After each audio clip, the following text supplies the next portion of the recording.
An awakening comes not from books or speeches, but from years lived attentively. It arrives quietly, often after the applause has faded and the demands have softened. You may notice it in an unguarded moment, perhaps while sitting alone at dusk or walking a familiar road with no urgency to reach the end. You realize that this season of life carries a different kind of authority, one that does not need to announce itself. It is the authority of having endured, observed, corrected, and continued. It is the confidence that comes from having lived long enough to know what matters, and just as importantly, what does not. The revelation what this stage reveals is simple yet profound. Much of what once consumed your energy was never as important as it seemed. In earlier decades, life demanded speed. You were measured by output, applauded for motion, rewarded for endurance. Now, standing further along the path, you can see how often urgency masqueraded as importance. The need to prove yourself, to accumulate symbols of success, to outrun doubt and comparison, these forces once pulled hard at your attention. With the wisdom of experience, their grip loosens. You recognize that meaning was never found in constant motion, but in alignment between values and actions, between intention and outcome.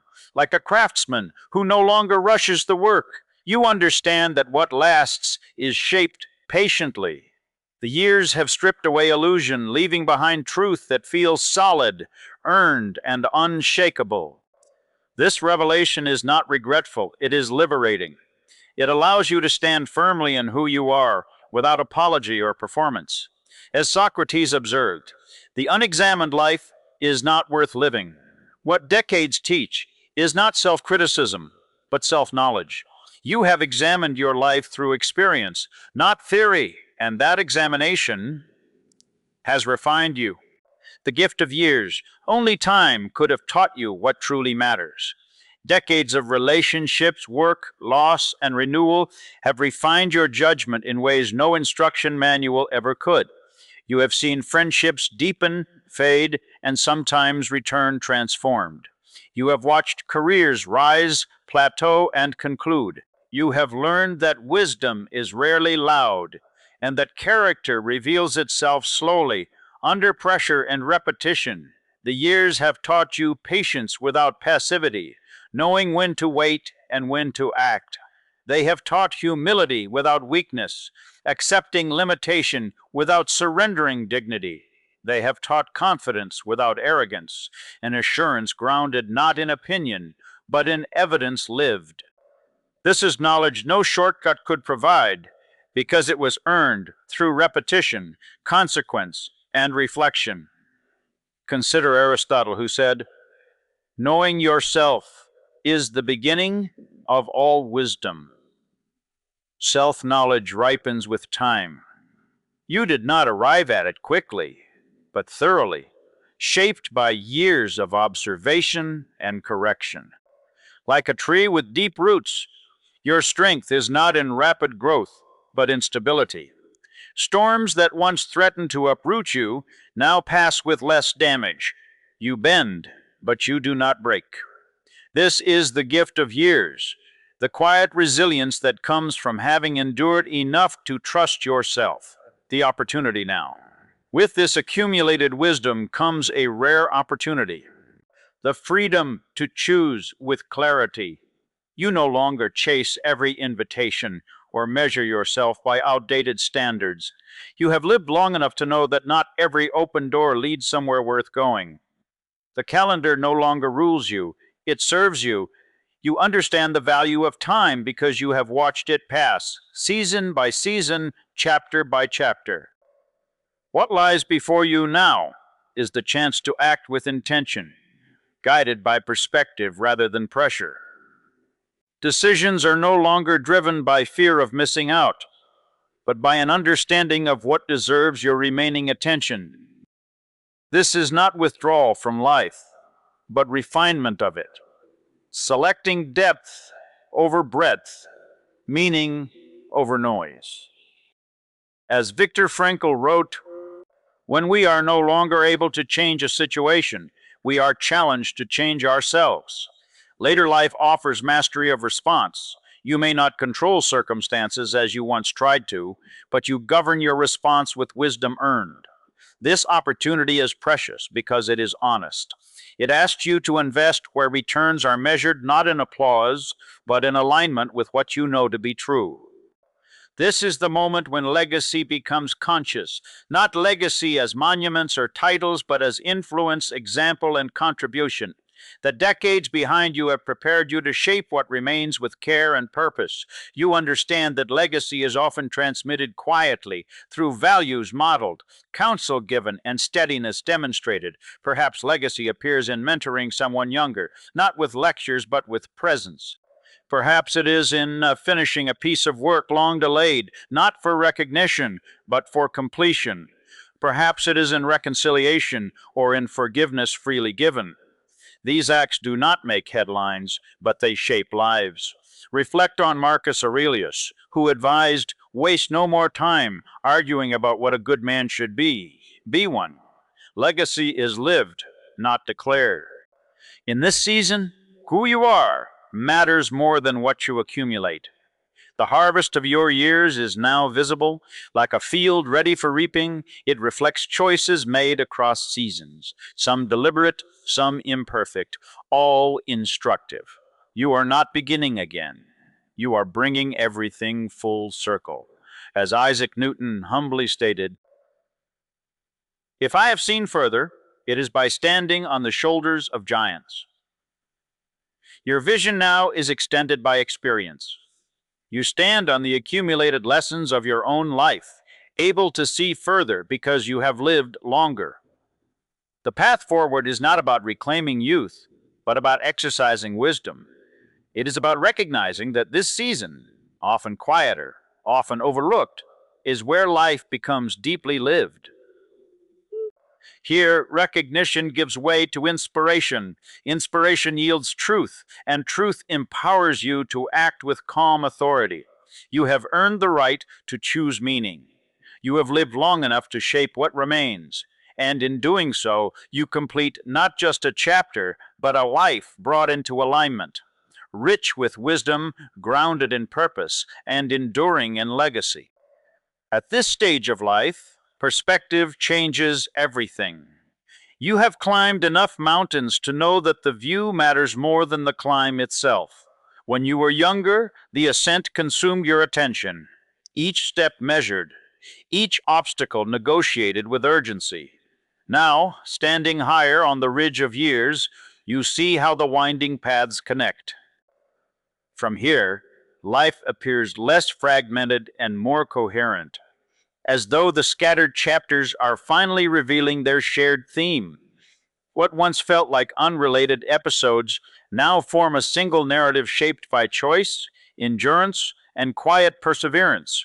This is the advantage of having lived long enough to see patterns rather than moments. The harvest. The harvest of your years is not measured in possessions, but in understanding. You have gathered insight from victories and humility from failure, learning that both are necessary teachers. The efforts that once felt wasted, jobs that did not last, relationships that strained, risks that did not pay off, now reveal their hidden purpose. They strengthened your judgment, broadened your empathy, and taught you restraint. Like autumn fields ready for reaping, your life holds meaning shaped by patience and endurance rather than speed. You recognize now that harvest does not arrive all at once. It comes gradually, as clarity replaces confusion and acceptance tempers ambition. You have lived long enough to see that the seeds planted in one decade often bear fruit in another. This understanding transforms regret into respect for the process. What seemed like delay was often preparation. What felt like loss was sometimes redirection. As Aristotle observed, knowing yourself is the beginning of all wisdom. Self-knowledge is the true harvest of years. It is earned through repeated experience, honest reflection, and the courage to learn from outcomes rather than deny them. This harvest brings quiet satisfaction. It is not the excitement of conquest, but the steadiness of comprehension, the knowledge that you have lived, learned, and integrated lessons that can no longer be taken from you. The contribution. With experience comes responsibility. The world is filled with noise, opinions spoken quickly, conclusions reached without depth, but it is hungry for wisdom. Your lived understanding, earned through decades of decision, consequence, and reflection, serves a greater purpose. You understand the cost of mistakes and the value of restraint. You know that advice given lightly is often ignored, but example lived consistently is remembered. Your contribution now may not look dramatic. It may be offered through guidance shared at the right moment, through steadiness during uncertainty, or through quiet counsel when others feel overwhelmed. You bring context where others bring reaction. You bring patience where others bring haste. This is not accidental. It is the authority of experience. Consider Confucius, who taught, wisdom, compassion, and courage are the three universally recognized moral qualities. Later life is uniquely positioned to embody all three. You have seen enough to be wise, felt enough to be compassionate, and endured enough to be courageous without display. Your contribution carries weight because it is grounded in reality. You understand consequences because you have lived them. In a world quick to discard the old for the new, your presence reminds others that depth cannot be rushed and understanding cannot be downloaded. The completion does not mean closure. It means coherence. This is the season to resolve what remained unfinished, not by starting over, but by integrating all that has been. You no longer feel compelled to erase earlier chapters. Instead, you weave them together. Unfulfilled dreams may now be expressed in refined form, shaped by realism and depth rather than urgency and illusion.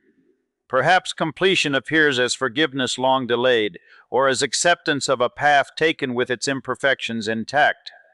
Perhaps it is finishing a work not for recognition, but for personal integrity. You understand now that wholeness does not require perfection, it requires honesty. As Marcus Aurelius reflected, the happiness of your life depends upon the quality of your thoughts. Completion comes when thought aligns with truth. In this season, you no longer argue with reality. You work with it. And in doing so, you experience peace that earlier striving could not provide. This coherence brings calm authority. You are no longer divided between who you were and who you are becoming. The two now speak to each other, forming a single voice shaped by experience, the lasting impact. You have lived long enough to know that true impact is rarely immediate. It unfolds across generations, carried in values passed on, lessons shared, and examples set. Much of what matters most will never be traced directly back to you, and that is precisely what makes it enduring. You understand now that influence often works quietly, like roots strengthening soil long before fruit appears. The call at this stage is not urgency born of fear, but purpose grounded in understanding. You act not because time is running out, but because time has taught you what deserves attention. The legacy you shape now will endure, not because it is loud, but because it is real. Reflect on Viktor Frankl, who wrote, "Life is never made unbearable by circumstances, but only by lack of meaning and purpose." Meaning is the final measure of impact. In later life, you are uniquely equipped to live with purpose precisely because you have faced hardship and persisted. And remember the humility of Isaac Newton, who stated, "If I have seen further, it is by standing on the shoulders of giants." Perspective is cumulative. You see further now because you stand on decades of lived evidence, your own and those who came before you. This is the quiet peak, the place where life becomes deeply lived, where recognition gives way to understanding and ambition yields to meaning. From here, You no longer chase the horizon, you illuminate the path. Your wisdom is not an ending, but a harvest offered forward.